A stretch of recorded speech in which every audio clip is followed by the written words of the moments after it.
दोस्तों, आज की यह खौफनाक कहानी गुरुग्राम में रहने वाली एक लड़की वैशाली की है।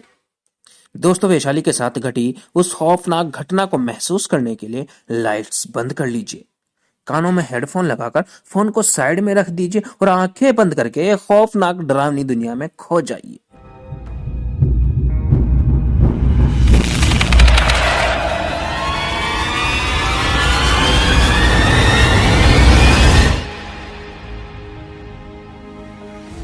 दोस्तों, वैशाली की नई नई शादी होती है। शादी के 2-4 दिन बाद ही उसके पति सुमित को ऑफिस के काम से एक हफ्ते के लिए यूएस जाना पड़ जाता है। वैशाली अपने अनुभव के बारे में बताती है कि एक रात जब वो अपने कमरे में अकेली सोई हुई थी, तभी अचानक उनका टीवी ऑन हो गया, जिससे वो चौंक गई। उसने तुरंत उठकर टीवी बंद कर दिया और फिर से सोने की कोशिश करने लगी। थोड़ी देर बाद उसे महसूस हुआ कि उसकी बगल में बिस्तर पर कोई लेटा हुआ है। टीवी का अपने आप ऑन होना और फिर किसी की मौजूदगी का एहसास होना घर में अकेली महिला को डरा देने के लिए काफी था। वैशाली जिस करवट से लेटी हुई थी, उसी करवट से लेटी रही। वैशाली को समझ ही नहीं आ रहा था कि करे तो आखिर क्या करे। खुद को समझाने के लिए उसने सोचा कि शायद ये उसका वहम है, लेकिन थोड़ी देर बाद उसे फिर से वो ही एहसास हुआ। उसे ऐसा लग रहा था जैसे बिस्तर का गद्दा दब रहा हो और बगल में लेटकर कोई करवट बदल रहा हो। इस एहसास से वैशाली के तो रोंगटे खड़े हो गए। वो समझ ही नहीं पा रही थी कि ये सब हो क्या रहा है। बहुत हिम्मत जुटाकर वो बिस्तर से उठी और फिर पीछे पलटकर देखा। वहां कोई नहीं था, लेकिन जब उसकी नजर गद्दे पर पड़ी तो वैशाली का दिल दहल गया। गद्दा नीचे की ओर दबा हुआ था और ऐसा दिख रहा था जैसे उस पर कोई इंसान लेटा हुआ है। ये देखकर वो चिल्लाना चाहती थी, पर खौफ और डर के मारे उसके हलक से आवाज तक नहीं निकली। दिल की धड़कन बहुत तेज हो गई थी।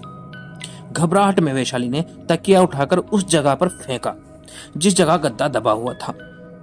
ऐसा करते ही बिजली की तेजी से गद्दा ऊपर आकर ठीक हो गया और वैशाली को ऐसा महसूस हुआ कि वहां से कोई परछाई तेजी से उठ खड़ी हुई हो। उसके बाद करीब 30 मिनट तक कोई भी हलचल नहीं हुई तो वैशाली में थोड़ी बहुत हिम्मत आई और उसने पास पड़े मोबाइल से बगल के कमरे में सो रही अपनी सासू माँ को फोन किया। उसकी सास तुरंत दौड़कर वैशाली के कमरे में आ गई और पूछने लगी कि क्या हुआ। वैशाली कुछ बोलती उससे पहले ही उसे फिर से ऐसा कुछ दिखा जिसे देखकर उसके होश उड़ गए। वैशाली ने देखा कि उसकी सासू माँ के पीछे एक जवान औरत की धुंधली परछाई खड़ी थी। उसकी आंखों की जगह काले गहरे गड्ढे थे और उसका कद करीब करीब कमरे की छत जितना ऊंचा था। ये भयानक नजारा देखकर वैशाली वहीं बेहोश हो गई और उसी रात उसे अस्पताल में एडमिट कराना पड़ा। वैशाली इतना ज्यादा डर गई थी कि वो अस्पताल से सीधा अपने मायके चली गई, ना कि ससुराल। उसने सुमित और अपनी सास से कहा कि इस घर को बेच दो, मुझे उस घर में जाने से डर लगता है। वैशाली की मिन्नतों के बाद भी उसकी ससुराल वाले वो मकान बेचने को राजी नहीं हुए। इसका नतीजा ये हुआ कि वैशाली आज भी अपने मायके में ही रहती है। वैशाली को किसी ने बताया कि उस भूतिया घटना के पीछे की वजह सुमित की पहली पत्नी है। पहली पत्नी का नाम सुनकर वैशाली चौंक जाती है। जब वैशाली को ये बात पता चलती है तो उसने सुमित पे दबाव बनाया तो सुमित ने बताया कि उसकी पहली भी एक शादी हो चुकी थी और उसके ऊपर दहेज के लालच में पहली पत्नी को जहर देकर मारने का मुकदमा भी चल रहा है।